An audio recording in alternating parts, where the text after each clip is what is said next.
परिणामी आचार्य भगवान विद्यासागर महामुनिराज इनके चरणों में त्रिवार नमस्तु करते हुए निवेदन करते आज के उत्तम आर्जव धर्म पर हम सब लोगों को उद्बोधित करें। नमस्तु भगवान, नमस्तु नमस्तु।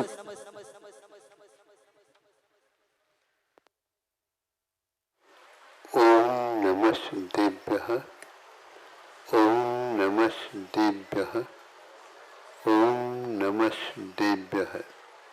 अहिंसा परमो धर्म की आचार्य गुरुवर से कुंद कुंद भगवान की, आचार्य गुरुवर से ज्ञान सागर मुनि महाराज की, जलो परम पूज्य संत श्रमणी आचार्य भगवान विद्यासागर जी महामुनि राज की, समस्त आचार्य संघ की।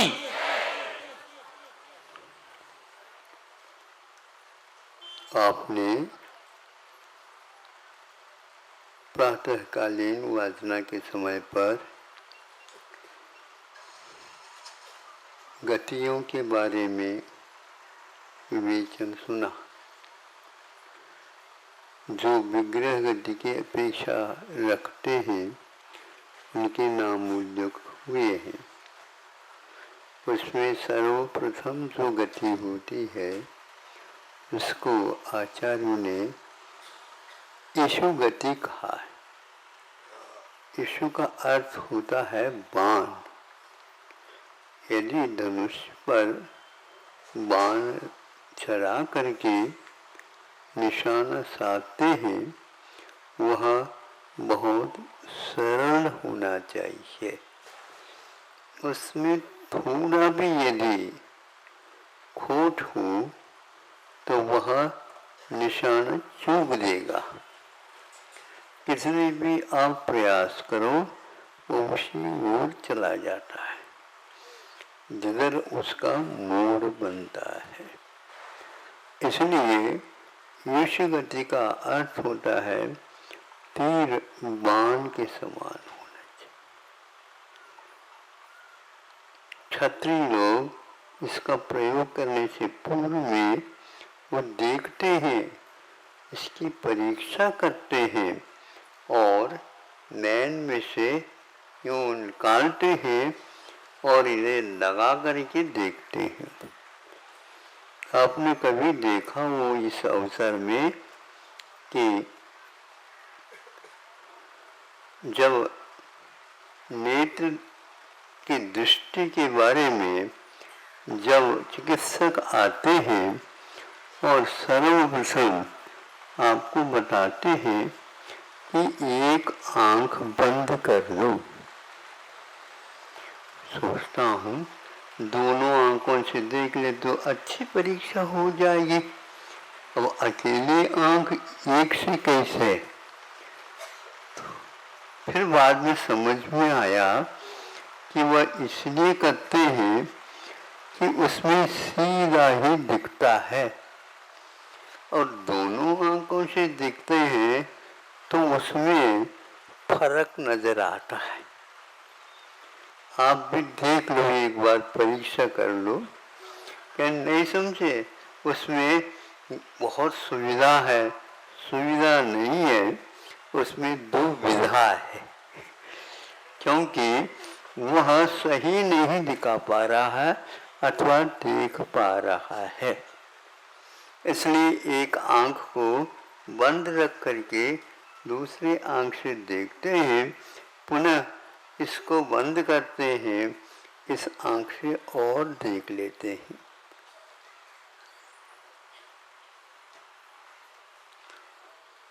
जिस समय पहले की बात है लेकिन फिर भी प्रासंगिक आ गया।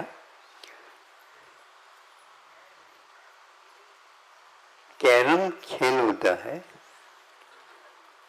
और उसमें क्या होता है वही बताना चाहता हूँ। यूं यूं करके उसको देखने से वो पीस कभी भी अपनी पॉकेट में नहीं जा सकती, किंतु वह हाथ में ही इस प्रकार का कोण बनाया जाता है ताकि वह एक पीस नहीं, दो पीस नहीं, तीन पीस भी एक साथ लाग सकते हैं।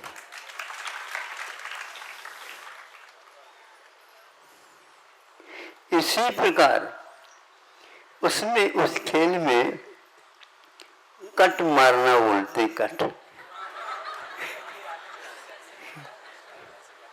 जब कट मारते हैं तो उसमें भी ऐसा ही रहता है, वह इस ढंग से कौन सा बन रहा है यह उसकी दृष्टि में आ जाता है, और वह उसी रूप में यदि कर देता है तो वहां जाकर के उस पीस को धीरे से टच करेगा और मुड़ेगा वो, और मुड़ने के बाद वह कभी कभी रिमाउंड में भी ले सकता है, नहीं तो दूसरे कट पर वो लगने से वहां के जो पीस है वो अपने सामने आ जाता है।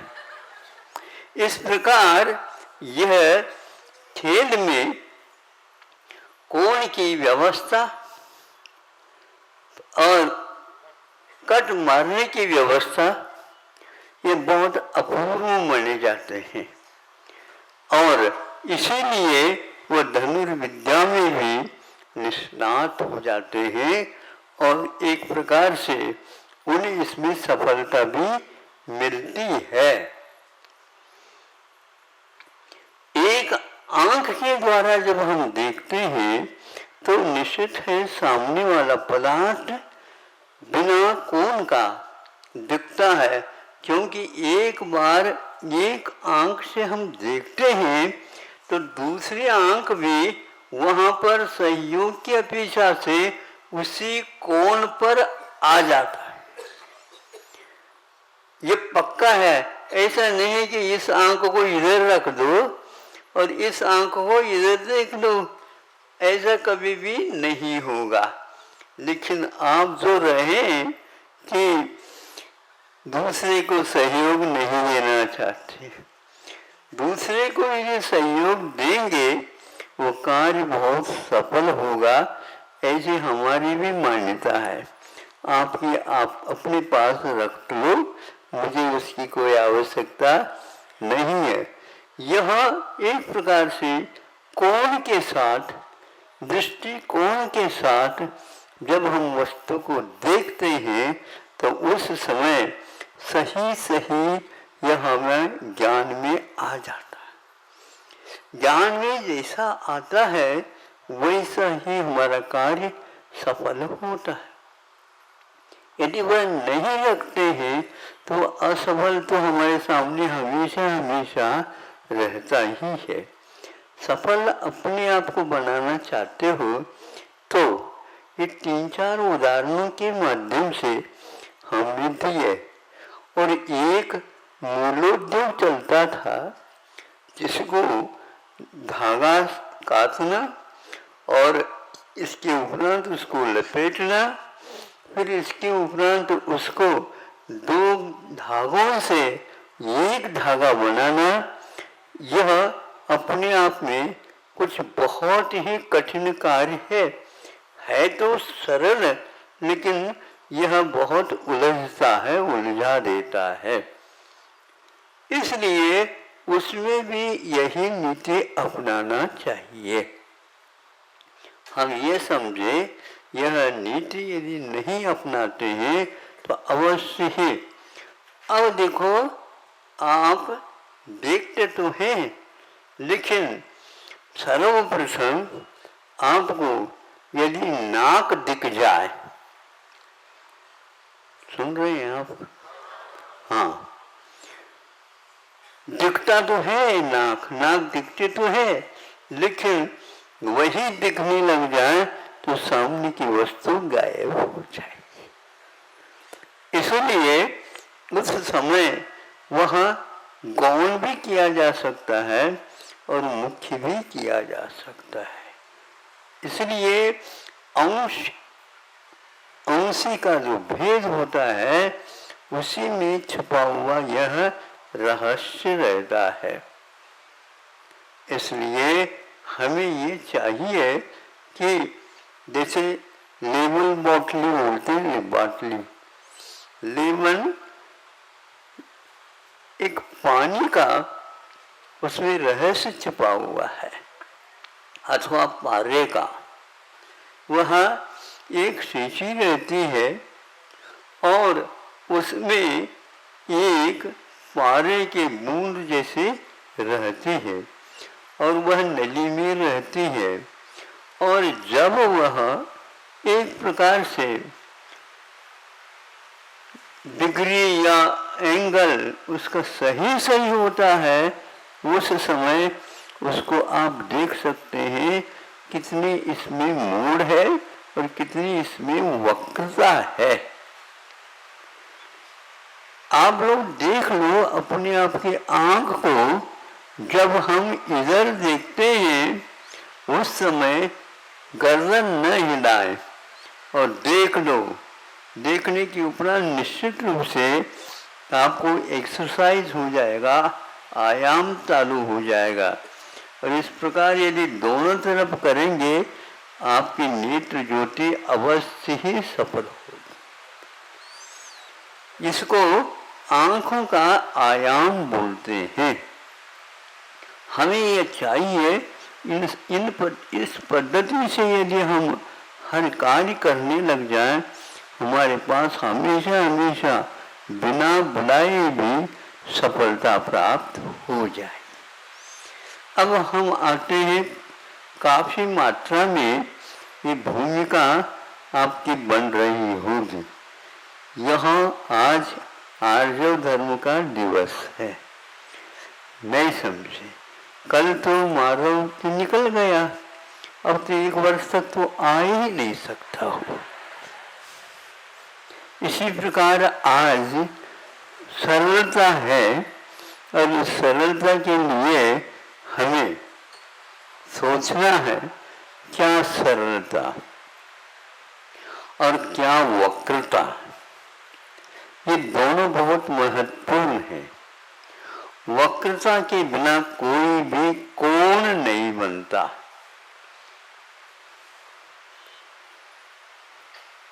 तीन भुजाएं होती हैं तो उसमें 45, 45, 45 इस प्रकार से कोण बन सकते हैं। इसको दक्षिण में लघु कोण बोलते थे। और उसमें ये एक काटकोण जिसको लंब कोण बोलते हैं, वह 90 अंश का होता है और इसके उपरांत उसको सरल में तब्दील कर देना है। अब इसके उपरांत सामने एक भुजा और रह गई। ये दोनों कोण 90 अंश के नहीं बनेंगे किंतु 45-45 के बनेंगे। इस प्रकार देखने से हमें ये ज्ञात होता है वर्तुल कोई हमारे लिए समस्या नहीं। क्या बोलते हैं इसको आप? वर्तुल ही बोलते हैं ना? हाँ, आप वैसे वर्तुल बनाओ नहीं बनेगा। आप सीखना चाहते हो वर्तुल बनाना, बहुत जल्दी सीख लोगे। जल्दबाजी नहीं करना। अब क्या करना है सुनो। एक रेखा खींची 3 इंच की है, मान लो स्लेट पर उसको खींच, ठीक उसके बीचों बीच में वही 3 इंची रेखा दूसरी खींच। इसमें 360 अंशों के 4 भेद हो जाते हैं। अब इसके उपरांत एक और उसमें रेखा खींची, ये तीसरी रेखा है। अब उसमें और कोण बढ़ गए, एक और इसी प्रकार खींच लो। लेकिन सावधानी की ये बात है, वह प्रत्येक रेखा केंद्र को छूना चाहिए और प्रत्येक रेखा नपी होना चाहिए और सीधी होना चाहिए। वक्रता के साथ बैठ जाओगे आपके कमर में दर्द हुए बिना नहीं रहेगा। फिर तो डॉक्टरों की तलाश कर लो। ये जब हो गया तो दूसरी एक और रेखा खींचना, जो कि वह भी 3 इंच की ही होना चाहिए। और इस प्रकार होने से आपको षटकोण का रूप यहाँ पर आ जाएगा। इस प्रकार 2-3 और रेखा हम खींचते हैं तो एक साथ आपके लिए चाक का निर्माण लगभग हो जाता है। अब आपको वर्तुल बनाने की कोई आवश्यकता है ही नहीं। इस प्रकार बनाते चले जाओ तो निश्चित है आपको वर्तुल 360 अंश वाला केंद्र और व्यास जानते हो, ये दो को भी रेखा खींच रहे थे, ये सभी के सभी व्यास हैं।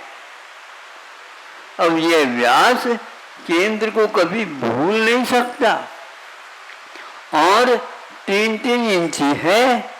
ये 2 ही नियम के साथ हम इनको खींच रहे हैं। चलो पंडित में हमें मिला था या अन्यत्र कहीं भी, वास्तु के हिसाब से जो पिलर्स बनते हैं, खंभे जो बनते हैं मंदिरों के, उनमें भी सहस्र पहलूदार खंभा बन सकता है। आप सोचिए दिमाग पूर्वजों का कहाँ तक चलता था। हम आर्ट में ही अपने आप ही पूर्ण हो जाते हैं, फिर भी उनके सहस्र पहलू उसमें से निकल जाते हैं। यही सिद्धांत आपके हीरे के व्यापार में काम करता है। जब वह हीरा तराश जाता है उस समय में भी इसी प्रकार कोण निकालने के, जिनको पहलू बोलते हैं आप, इसके माध्यम से उसका मूल्य बढ़ता जाता है, बढ़ता जाता है, बढ़ता जाता है। फिर आपको मूल्य उसका क्या सही है बताने की कोई आवश्यकता नहीं पड़ेगी। उन पहलुओं को देखते ही वो कहता है कि भैया पहले दे दो इसको। ऐसा नहीं दिया जा सकता, यह लगभग इसका सौदा हो चुका है। नहीं समझे? अरे कैसे हो चुका, आपने तो इसको दिखाए इसलिए आप, क्योंकि वहाँ से यहाँ तक आए हैं। लेकिन इसको यदि चाहते हैं तो हमें घर में पूछना पड़ेगा। पूछवाने का ढंग यही है, इससे हम उसका मूल्य बढ़ाते हैं, घट ही नहीं सकता हो। इस प्रकार 2-3 बार दो आप मांगो, हम देने के लिए तैयार है। तो वो क्या कहता है, नहीं आपको ही रेट तय करना। और थोड़ी सी वो कर लेता है, खिसक जाता है, ये कहता है कि ये तो बहुत कम हो गया। इस प्रकार ग्राहकों को आप एक प्रकार से सही लाइन पर ला सकते हो। इसका मूल्य वस्तुतः हम कर नहीं सकते। लाख हमारा मोल, यह हीरा कहता है। अपने मुख से वह कभी भी नहीं कह सकता।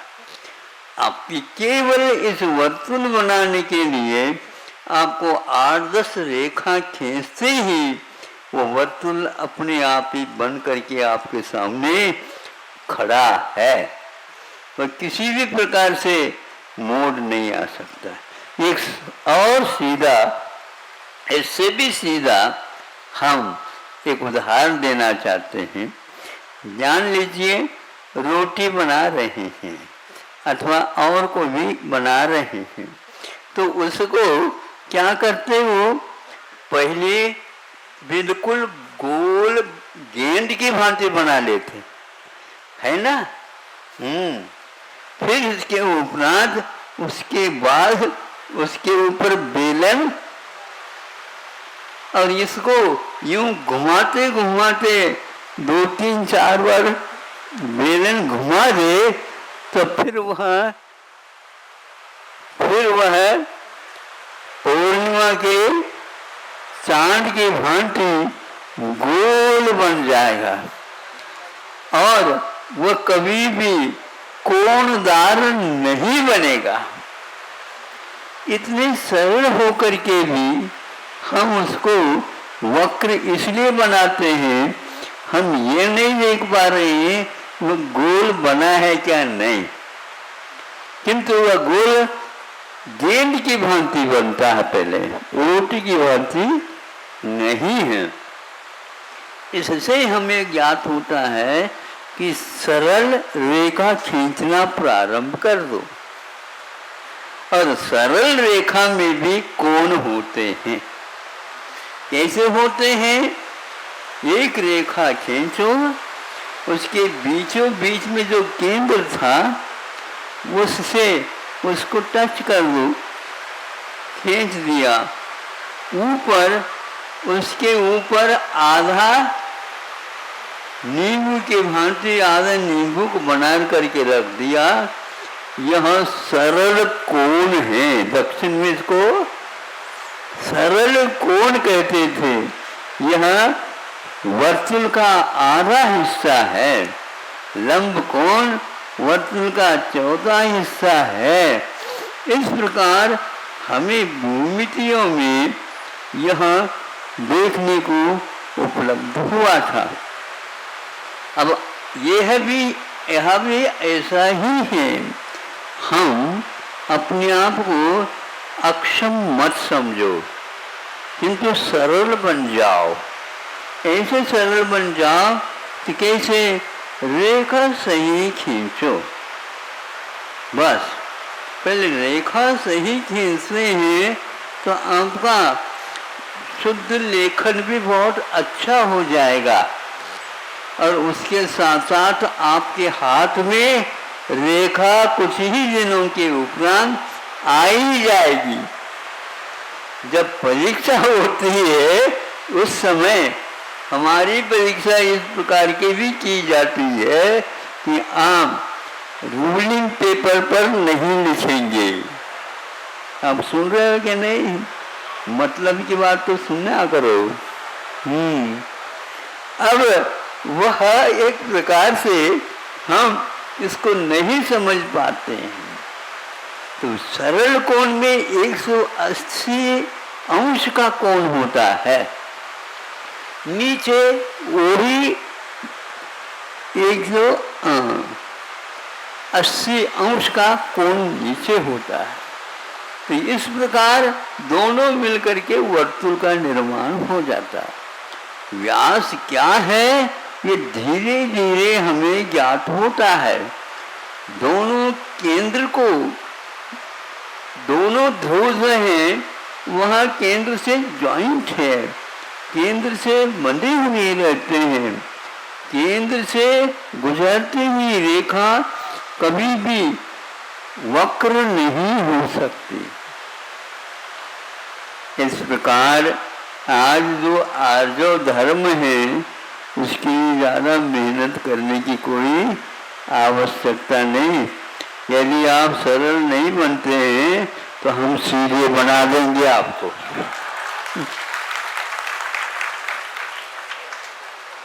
बिल्कुल, इसमें क्या बाधा है?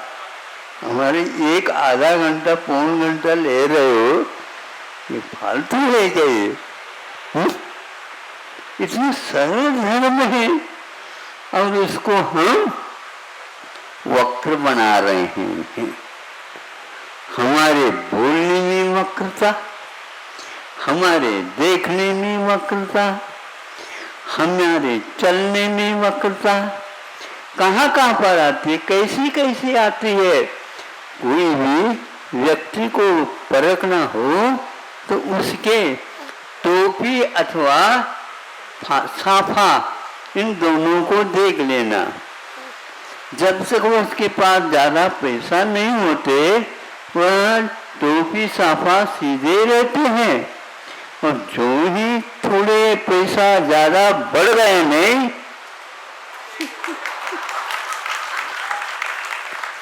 साफा फिर तो वह साफ हो जाता है, हो जाएगा नहीं।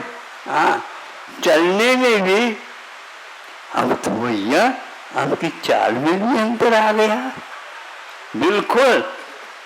अभी चाल क्या, बोली में भी अंतर आता है। हम आपको देख लेंगे, जेब में रख लेंगे आपको, समझते हो? हाँ, टर्न ओवर हमारे कितना है। ये क्यों आ गया है? ये दौलत,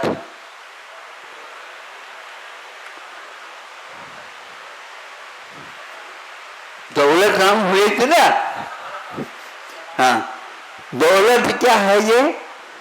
एक जब धर्म लक्ष्मी आ जाती है उस समय वह आपकी छाती के ऊपर एक लात रखती है, इसलिए आप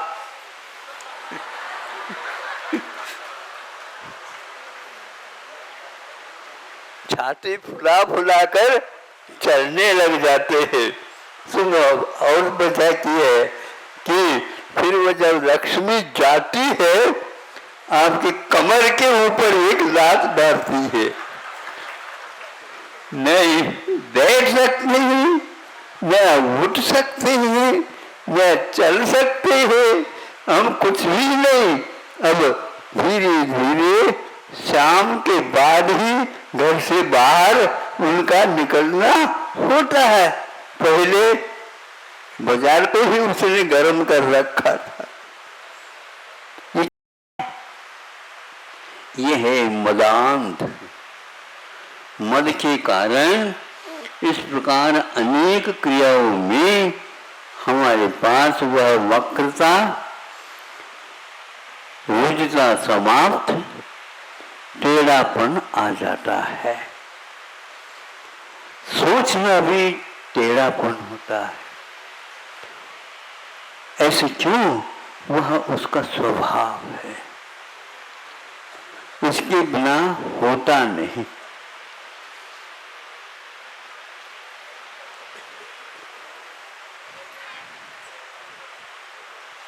हाँ, इधर उधर मत देखो। मैं ये देख रहा हूँ आपकी शांति के लिए ये धारा हो रही है। उससे याद रखना है, और जैसे जैसे वर्षा होती है और वर्षा में जो बूंदों की वर्षा होती है, वो बूंद कैसी आ रही है धरती पर, सीधी ना। हाँ, इसी प्रकार आपको सोचना चाहिए। आपके मुख से जो धारा निकलती है, बोली निकलती है, उसमें भी सरलता, कोमलता और टेढ़ापन नहीं, उसमें अभिमान का पुट न हो। इस प्रकार यदि बोलियां होने लग जाए फिर क्या कहना, कहना कुछ भी नहीं। सब होने के उपरांत भी वह बहुत ही नरम होता है, बहुत ही वह कोमल होता है। और थोड़ा भी मान लो उसमें एक प्रकार से टेढ़ापन आता है, वह उसके लिए असह्य होता है। हम दूसरे के लिए सहन हो रही क्या नहीं हो रही यह न सम, पहले हम अपने स्वयं की परीक्षा लें। इसलिए ये जो वक्रता हमें इन चालों में कर लेती है, उससे आपको बचना चाहिए। इसलिए उसको विग्रह गति कहा है। विग्रह का अर्थ शरीर भी होता है और विग्रह का अर्थ एक प्रकार से टेढ़ापन भी होता है। विग्रह का अर्थ एक प्रकार से युद्ध भी होता है। इसलिए आप इन वाणी के माध्यम से युद्ध न करो और इसमें सीधापन लाओगे तो निश्चित रूप से आपकी जीत होगी। इसलिए अपने को यह सोचना चाहिए, हे भगवान, हमारी वाणी में ये वक्रता न आए और उसमें ठंडापन भी बना रहे। यह अवश्य ही सावधानी के साथ करने योग्य कार्य है। इसलिए मन में जो होती है वही वचन में उचरी है, और जो वचन में उचर रहे हैं, उच्चारण कर रहे हैं, वही हमारी काया में, हमारी चाल में भी आ जाए। इसको आचार्य बोलते हैं, यहाँ रुजता का प्रतीक है। सम्यक दृष्टि इस बात को बहुत ही अच्छे रंग से समझ लेता है। चारित्र आए बिना हमारे इन तीनों चेष्टाओं में वक्रता गायब नहीं हो सकती है। चारित्र यही सिखाता है कि हम टेढ़े हैं और उसको सीधा कर दो। स्वयं ही हम अपने जीवन को सीधा करने के लिए प्रतिज्ञाबद्ध होते हैं तो वह ज्ञानी की क्रिया मानी जाती है। अभी अभी एक बालिका ने आपके सामने भजन प्रस्तुत कर दिया, उसमें यही वह बात कह गई है, यही बात उसने कही है, क्योंकि उसमें मस्त वही होता है जो अपने कार्य में व्यस्त होता है। आप लोग इस व्यस्तता से बहुत दूर रह गए हैं और उस व्यस्त का सामने साथ दूसरे को नियुक्त करते हैं।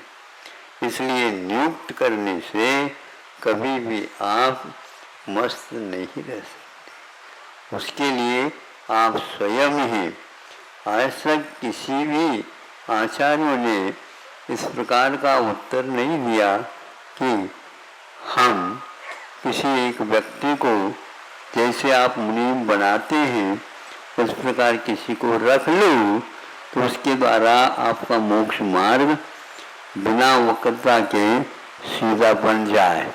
भूल करके नहीं करना, क्योंकि वह व्यक्ति करना तो चाहेगा लेकिन कर नहीं पाएगा, क्योंकि अपने आप चलने से और दूसरे की सहायता लेकर के चलने से बहुत अंतर आता है। वह बनता ही नहीं, नियंत्रण पैरों के ऊपर रख ही नहीं सकते, क्योंकि जो साथ आपको लेकर के चल रहा है उसकी चाल जवान की है और आप है बूढ़े, कैसे चलेगा? इसलिए जैसे जब कभी भी आप विधान करवाते हैं तो मुनि जी आकर के विधान में बैठ जाते हैं और वहीं पर बैठे बैठे आप देखते रहते हैं, ठीक हो रहा है मुनि जी, हाँ बिल्कुल बहुत बढ़िया बढ़िया हो रही है, हाँ तो किया करो ताकि हम भी सुन ले। नहीं, आपको सुनने की कोई आवश्यकता नहीं, बहुत अच्छा विधान हो रहा है। विधान तो हो रहा है लेकिन हमारा संविधान कह रहा है, क्या कह रहा है? यह किराए से आप विधान करवा रहे हो, इस किराए को बंद कर दो, क्योंकि वह स्वयं शुद्धि होले, स्वयं ही आहत का संशोधन कर ले और स्वयं के लिए बना करके उसमें से सर्वप्रथम देंगे तो वह आपके लिए क्या करेगा कि 100 टन सोने का काम करेगा।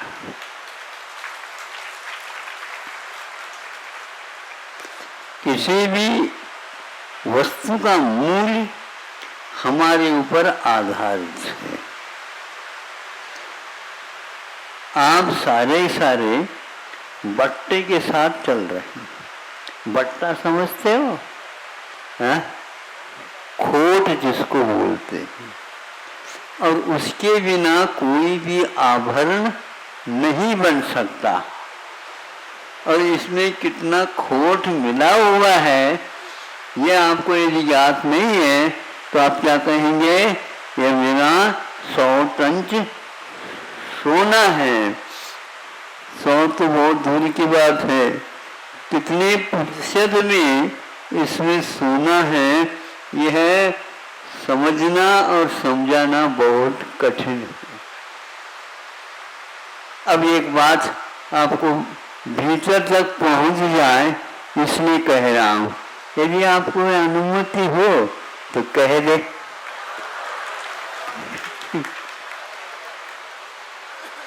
इसमें तो सब लोग सुनने के लिए तैयार हो गए।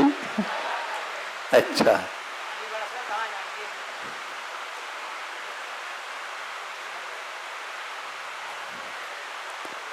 वो ये है कि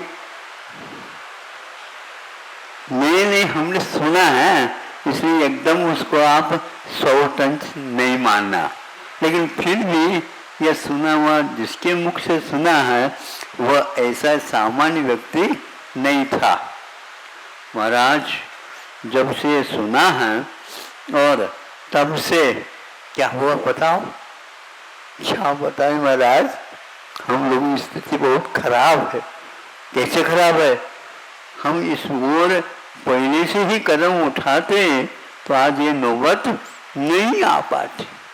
अब उठ गए कदम, क्या करेंगे? हाँ, अब क्या करना है? कुछ नहीं करना। अब तो सरकार को ही कहना है, जो कुछ भी कह दे हमारे लिए रोजी रोटी दे दो, बाकी हमें रख लो। ये स्थिति आ रही धीरे धीरे। यदि आपकी संपदा 1 अरब भी है और वो बैंक में रखा हुआ है ना, अन्य तो घर में तो रख ही नहीं सकते, बैंक में रखा है। अब ये पहले ही कहा गया, बताते हैं, कभी किसी हालत में बैंक यदि मान लो डूब जाए, यहाँ डुबा दे या मंदी को बुला ले, तो उस समय यह मालूम पड़ेगी क्या होगा। आपके पास जो 1 अरब राशि रखी गई है उसमें से केवल 1 लाख ही मिलेगा। और यह धीरे धीरे 70 साल में से 25-30 साल में ही बहुत विशेष परिवर्तन के साथ सामने आ रहा है। पहला सोना भी रखा जाता था, लोन लिया जाता था, चांदी भी रखी जाती थी, लोन लिया जाता था। किसी के यहाँ कुछ मांगना हो तो उसके पास मांगने से पूर्व में बर्तन तक रखते थे, नहीं समझे? हाँ, और उसके बदले में लेकर के आते थे। लेख में ये लिखा जाता था, समय पर मैं दूंगा अवश्य, आप भूलिए नहीं। ये विश्वास दिलाया जाता था। आज किसी के ऊपर विश्वास नहीं रहा है। विश्वास आज नहीं रहा है। जब विश्वास ही नहीं रहा है तो श्वास की रक्षा होगी कैसी? जीवन कहाँ जा रहा है? इसलिए एक बात इसके साथ और भी सुनी थी, सुनो। वो क्या है? वह और कुछ नहीं, ये मंदी मंदी मंदी मंदी आती है ना, है? हाँ, आती तो है, मंदी आती तो है, तो उसके अर्थशास्त्री ने कहा, विश्व का प्रसिद्ध अर्थशास्त्री, वो क्या कह रहे हैं, मंदी अपने आप आती नहीं, मंदी को बुलाई जाती है। ये पक्का है। तो कौन बुला रहा है, बुला कौन रहा है? हाँ, अब जो ही मंदी आ जाती है, सब लोग बैंक में से अपना निकालना प्रारंभ करते, लेकिन वहां निकलना भी और बहुत कठिन है। ये टेढ़ा काम है। कभी कभी टेढ़ा काम बहुत टेढ़ा होता है। भैया ये तो बहुत टेढ़ा है। टेढ़ा का अर्थ क्या होता है? और क्या होता है? ये जो आधा घंटा सुन रहे हैं, यही तो होता टेढ़ा। एक व्यक्ति ने कहा कि यह बहुत टेढ़ा है। टेढ़ा कहाँ दिख रहा है? ये तो सीधा दिख रहा है, और आप इसको टेढ़ा कैसे कह रहे हो? क्योंकि वह अंधा था, इसलिए उसको कठिन कहने के स्थान पर टेढ़ा कहा। फिर टेढ़ा कैसा होता है, उसको पूछा गया, टेढ़ा कैसा होता? वो पूछता है, टेढ़ा बगुला के समान होता है। अच्छा, बगुला कैसा होता है? तो दूध के समान होता है। दूध के समान बगुला सफेद होता है, लेकिन पहला बगुला कैसे होता है? ये ऐसा होता है। अरे भैया, दूध को ऐसे कैसे पिया जाएगा? टेढ़ी खीर है। अब दूध ही नहीं, खीर भी टेढ़ी हो गई। आज जमाना इस प्रकार का आ गया। अब तो सही सही खरे नहीं उतर पा रहे हैं। हम चाहते तो हैं महाराज, लेकिन सोबत के कारण ऐसा हो रहा है। ये सोबत क्या वस्तु है, मुझे बताओ। कहीं हमारी गाड़ी अटक जाए, उस समय सहयोग मिल जाए तो सोबत के लिए चलते हैं। ये आज नहीं हो पा रहा। तो चांदी भी, सोना भी 100 टन रहना तो अब कठिन हो गया है। धर्म कभी भी प्रतिशत में नहीं चलता है। धर्म कभी भी प्रतिशत में नहीं चल सकता। 100% ही धर्म होता है, अधूरा उसमें सहन नहीं होता। अब तो कम से कम अब लौट करके आप उस भारत को देखने का प्रयास करो,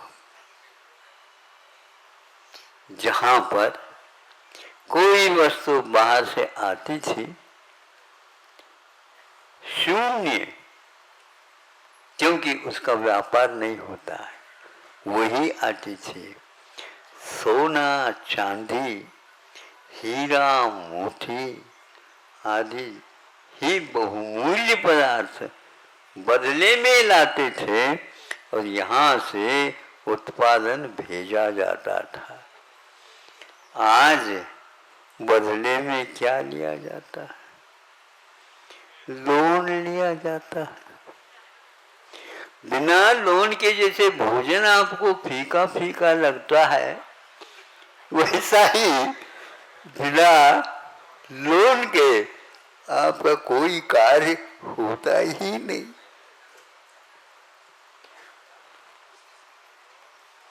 विद्यालय पहुंचाना है बच्चों को तो लोन ले लो, घर बांधना है तो लोन ले लो, शादी कराना है तो लोन ले लो, दहेज देना है, सुन रहे कि नहीं, तो लोन ले लो। अब यदि जो बच्ची घर में आती है तो वह कहती है, आपको उनको कहने लग जाते हैं अभी आपको दहेज ज़्यादा देना पड़ेगा, ऐसा नहीं। उस समय हम समझ नहीं पाए, तो क्या करना चाहते हैं आप, अभी इतना आपको देना पड़ेगा। ठीक ठीक, बहुत अच्छी बात, हम भी सोच लेते हैं, आप उन्हें सोच लेना। नहीं नहीं, हमने तो सोच लिया। तो ऐसा करो, हमने लोन लिया है तब शादी हुई है। ये दामाद लोन पर आए हैं।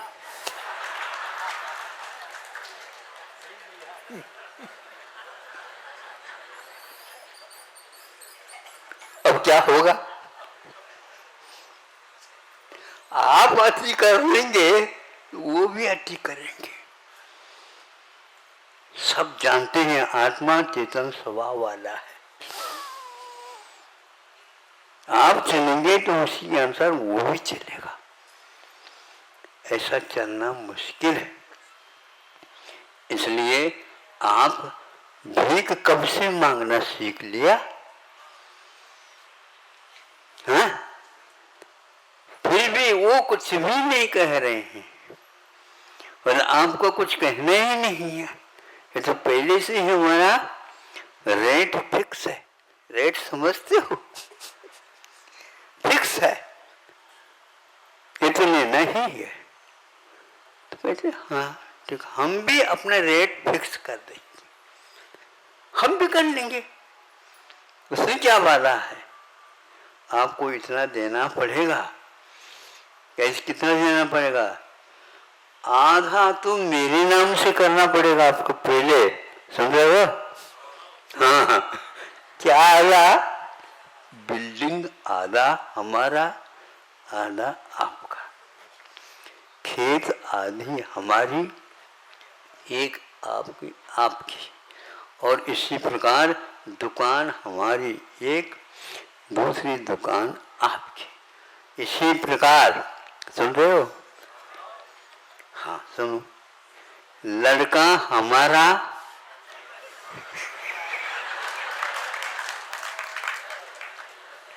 और बोलो आगे,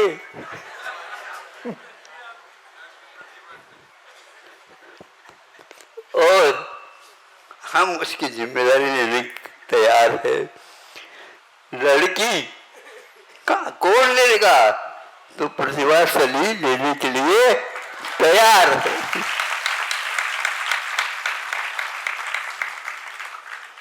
मूढ़ों की अपेक्षा मूढ़ी उनको समझाना सरल है, क्योंकि जीवन का अनुभव उनको जो घर में निकट रूप से होता है और लोगों को नहीं होता।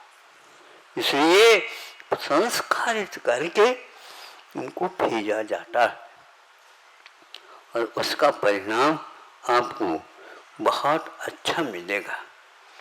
इसलिए अब आज से आप दहेज नहीं लेने का, यदि कृपा मेरे ऊपर नहीं स्वयं के ऊपर करते हैं तो मैं तो बहुत प्रसन्न हो जाऊंगा कि आज आर्य धर्म के दिन आपने इतना बड़ा संकल्प किया है। क्योंकि इसके कारण बहुत अत्याचार, अनाचार जो होने योग्य नहीं है वो सब कुछ हो रहा है। इसका दुरुपयोग भी हो रहा है। ये नहीं होना चाहिए। हर बात में आप पैसे ऐंठने का ही काम करोगे तो ये ऐसा ही होगा। प्यार, स्नेह, नहीं समझे, दायित्व का अनुभव, ये सब कुछ चूर चूर हो चुके हैं। इनको हम अपने जीवन में नहीं देख पा रहे, तो बच्चे भी यही कहेंगे। माँ कोई भी रख लेंगे, पिता पिताजी भैया हमारा दिखना ही जब बंद हो गया है तो आपके साथ मैं कैसा रहूंगा। दोनों की हाल यही है, फिर भी छोड़ करके जाना पड़ रहा है। और यह नौबत केवल पैसे के कारण हुआ है। पहले कितने भी अच्छे वहाँ विद्वान विदुषी हो, फिर भी इसको इस ढंग से बेचा नहीं जाता था जो आज हर बात पर ये बेची जा रही है। वो बहुत शर्म की बात है। आपको चाहिए ऐसे उसके संपर्क संस्कार डालिए उनके ऊपर।